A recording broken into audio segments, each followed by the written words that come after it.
তোমাদের দাদাভাই মাঝে মাঝে আমাকে এত আঘাত দেয় না, মনে হয় যেন আমি যেন হাইট টেটকে বাড়িতে আইছি। আমার তো আনতে গেছিল ওই ঢাক জল পিটাইয়া, হ্যাঁ গাড়ি করে গেছিলাম আমার আনতে, আমি যেন হাইট টেটে বাড়িতে আইছি এমন ভাব করে, মনে হয় যেন আমি সুইসাইড করি।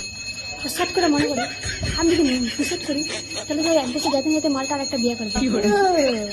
ওই মালটা আসবে আমার বাড়িতে, ও সাজানো বাগানে কত শাড়ি, কত বায়না, কত সাজার জিনিস, টাকা দেওয়া কিন্তু সব এগুলো আমি একদমই। এত তো ইজি না, মরা ক্যান্সেল করে ফেলি আমি, মরা ক্যান্সেল। তোমরা যারা ভাবো না যে বড় সাথে ঝগড়াঝাটি করে সুইসাইড করবে, একদম ওই বোকামির কাজ একদম করবে না, ক্যান্সেল করে দেবো আমার মতন।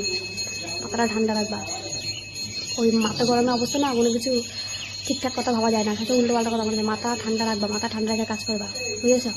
খাবা দাবা সাজবা, শপিং করবা, এই করবা সেই করবা, ওর হাড্ডি মাংস সব ভর্তা বানায় খাবা। লেটটা মাছের ভর্তা ভর্তা খাইছে কোনোদিনও? একদম পিসায় একদম ভর্তা বানাবো ওরা, বুঝছো?